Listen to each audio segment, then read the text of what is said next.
सेठ साहब मेहरबानी करें, 2 महीने से ज्यादा टाइम हो गया, मेरे घर के हालात तो खराब हैं, आप मेहरबानी करके मेरी तनख्वाह दे दें। ओए कौन सी तनख्वाह? तेरा दिमाग तो खराब नहीं हो गया? और तेरी बेटी बीमार हुई थी, मैंने 3000 रुपए दिए थे तुझे एडवांस, तुझे याद नहीं है वो?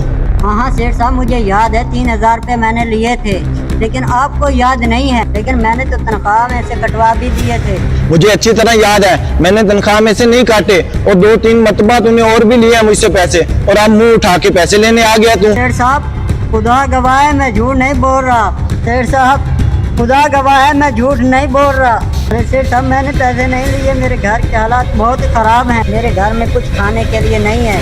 सेठ साहब अल्लाह ने तो आपको इतनी गंदम दी है, आपके तो गोदाम भरे पड़े हैं, उनमें से 2-3 बोरी भी दे दो। अरे बेवकूफ, अगर अल्लाह ने मुझे दिया है तो वो मेरी मेहनत की कमाई है, तू अपनी गंदी नजर क्यों रख रहा है मेरे माल पे? और ये इमोशनल ड्रामेबाजी मुझे न दिखा, वरना मैं तुझे पुलिस के हवाले कर दूंगा। चल दफो यहाँ से।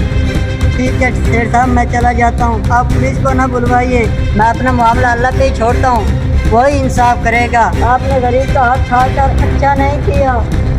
और इधर बात सुन, चल निकल यहाँ से।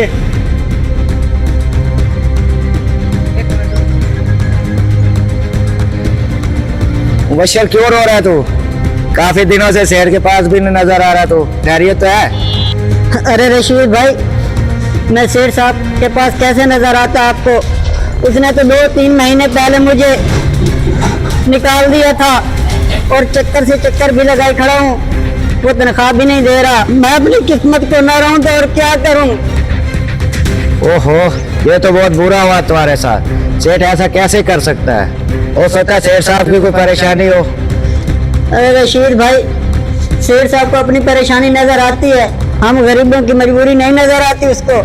अरे रशीद भाई मैं आपके आगे हाथ जोड़ता हूँ, आप सेठ साहब को कह दीजिए कि मेरे घर में गंदम नहीं है, दाने नहीं है, कुछ सिफारिश कर दीजिए।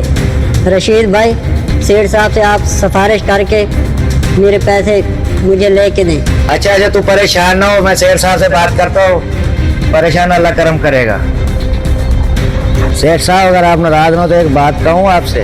हाँ बोल, क्या बोलना चाहता है तू? सही ये बात ये है, ये 5 मिनट पहले मुझे मुबशर मिला था, कसम से सेठ साहब मुझे मुबशर को रोता हुआ देख के बहुत अफसोस हुआ। वो तो 1 नंबर का झूठा है और वैसे बकवास करता है, मैंने उसके कोई पैसे नहीं देने। तूने उसकी जबान पे कैसे एतबार कर लिया? मालूम है सेठ साहब आपने उसके पैसे नहीं देने, लेकिन आपको अल्लाह पाक ने इतना दिया, अगर आप कुछ उसे दे देंगे तो उसकी मदद हो जाएगी। गरीब समझ के उसकी मदद कर दें, उसकी ये हालत मुझसे देखी नहीं। तू सही कह रहा है रशीद, उस वक्त मैं काफी परेशान था और मैं गुस्से में काफी कुछ बोल गया उसे, और मैंने काफी उसे बुरा भला भी कहा, और अब मुझे एहसास हुआ कि मैंने गलती की है और मैं किसी की बददुआ नहीं लेना चाहता। और अब मैं उसे फोन करके बुलाता हूँ और उससे पैसे भी दे दूंगा और उससे माजरत भी कर लूंगा।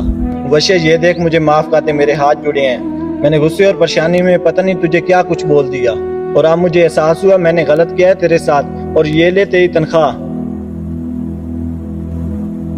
और कुछ पैसे मैंने अपनी तरफ से भी डाल दिया इसमें। कोई बात नहीं सेठ साहब, मैंने माफ किया, आपको परेशान होने की कोई बात नहीं है, आपकी बहुत मेहरबानी। सेठ साहब आपने तो मेरा हक दे दिया, अल्लाह पाक आपको लंबी उम्र दे, आपके बच्चों की भी हिफाजत करे, हम गरीब लोग किसी का बुरा नहीं चाहते। मुबशर देख, मैंने तेरा हक दे दिया और मुझे दिली बहुत सुकून हुआ है और बहुत सारी दुआएं दी हैं, जिससे मेरा दिल बाग बाग हो गया है। अल्लाह तुझे भी खुश रखे। आमीन। चलो ठीक है सेठ साहब, मैं चलता हूँ। ठीक हो गया।